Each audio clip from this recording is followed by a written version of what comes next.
What is going on, everyone? It is Tyler McKinney back here again. And listen, if the XFL is going to keep on giving, I'm just going to keep on taking. I'm enjoying this. I'm really excited about it. And I'm really excited to talk about it. We do have a few things to talk about. So let's start with the not so exciting things and let's move more to the exciting things, which I know you all want to talk about. First and foremost, the rosters have been cut down to the 51-man rosters. There we go. I finally got it. And, for some people, this is kind of a sad day because that's the rest of those guys that were still on the roster, that were still fighting for a shot on the team, lost, their chance in the XFL. But they still have a shot in the USFL because they're going to be transitioning and starting things up. And, so the cool thing is, and again, because we have both of these leagues, it really does give players an opportunity in both places and really find a place where they can show their ability and shine. And so, on one hand, it is kind of sad for those guys that this is the end of the road with the XFL, but there's still the opportunity in the USFL. And for me, this is kind of one of those things that is kind of a nice thing for me because in all reality, I can finally do these breakdowns and finish up the breakdowns that I need to finish up. Yes, I know I need to get you guys those videos, and I will. But it allows me then to work with the actual rosters that will be there on day one because we're literally like 9 days away. I mean, it is coming fast and we're getting information fast and I'm loving it. But it's going to be nice to be able to break down these teams with the actual rosters that are going to be there instead of having to add in all of these, these changes that have been coming. So that'll be a nice thing. Now, moving on to the exciting news is we got the secondary logos. And why am I excited? It's not about the logos to me. It's about what the XFL is doing. And they're giving me more and more confidence in this league that I can get more and more excited about it. Why?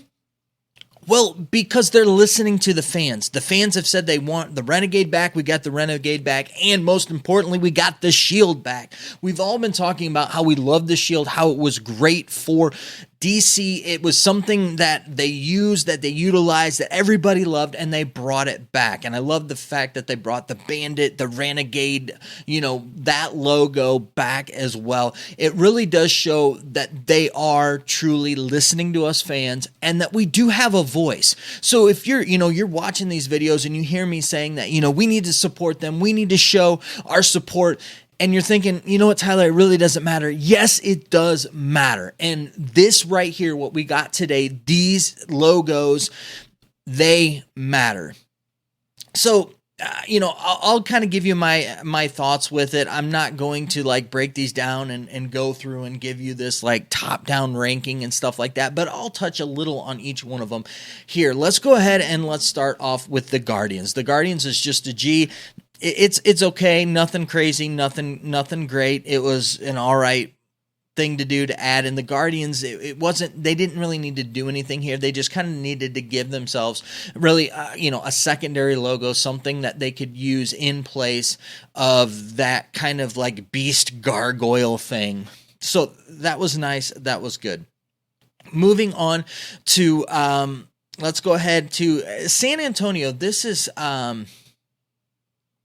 this one was kind of an interesting one because we thought it was going to be that bee with the horns thing, but it didn't end up being that, which I'm glad because that was really homage to the USFL Bulls, and I just wasn't really a fan of it. It was very old. Whereas this one's was San Antonio, and it's very, very similar to the Dragons one, to where I'm not a huge fan of it. Whereas I'm kind of moo on the whatever with the G. With this one, I'm just kind of I'm not really a fan of it.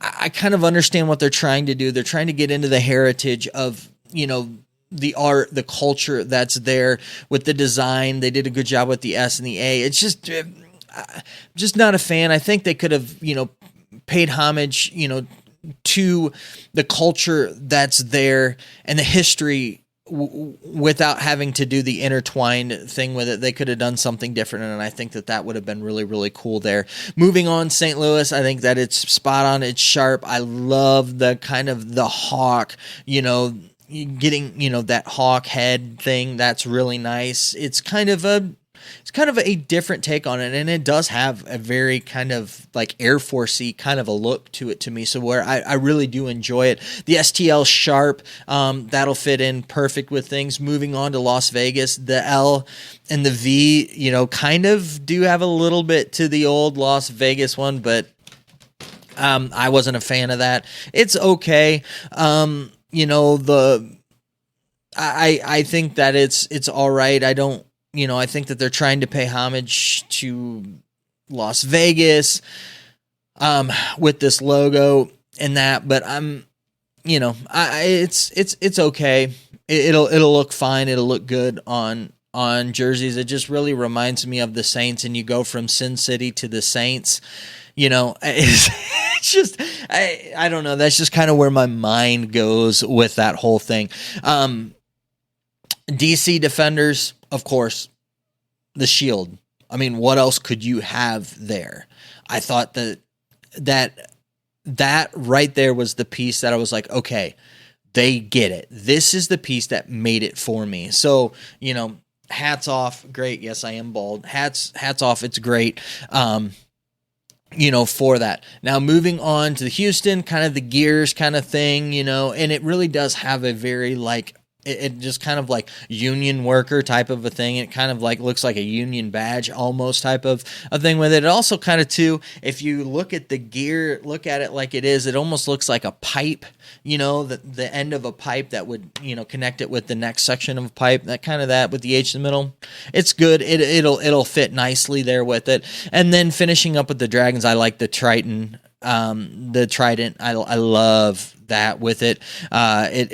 With the S and with the D, I think that's really, really cool. So they did a really, really fantastic job with it. And if they would have changed San Antonio's,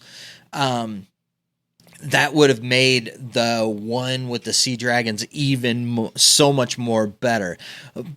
But it just takes away from the other one. They could have done something different and still paid homage there. But all in all, I am pleased. I'm happy with them. And for me, I could outside of getting the shield back and getting the Rider Renegade bandit look, whatever you want to call it, getting that back, those two right there, the rest of it couldn't have mattered. That's what mattered most to me. It showed me that they do care about us in the XFL. There. Now, who knows? Things might turn around, but listen, we have a voice, and which is pretty cool when you think about it. So those are my thoughts. As always, I want to know your thoughts down in the comment section. Let me know what you think. Let me know what you think of the logos, which one you think's best, what you think of them answering the, answering all of us and giving us what we want as fans. I'd love to know your thoughts down there. All right, guys, listen, I know that you're busy and I know that I'm busy, so let's get on out of here. You have a good night. Bye.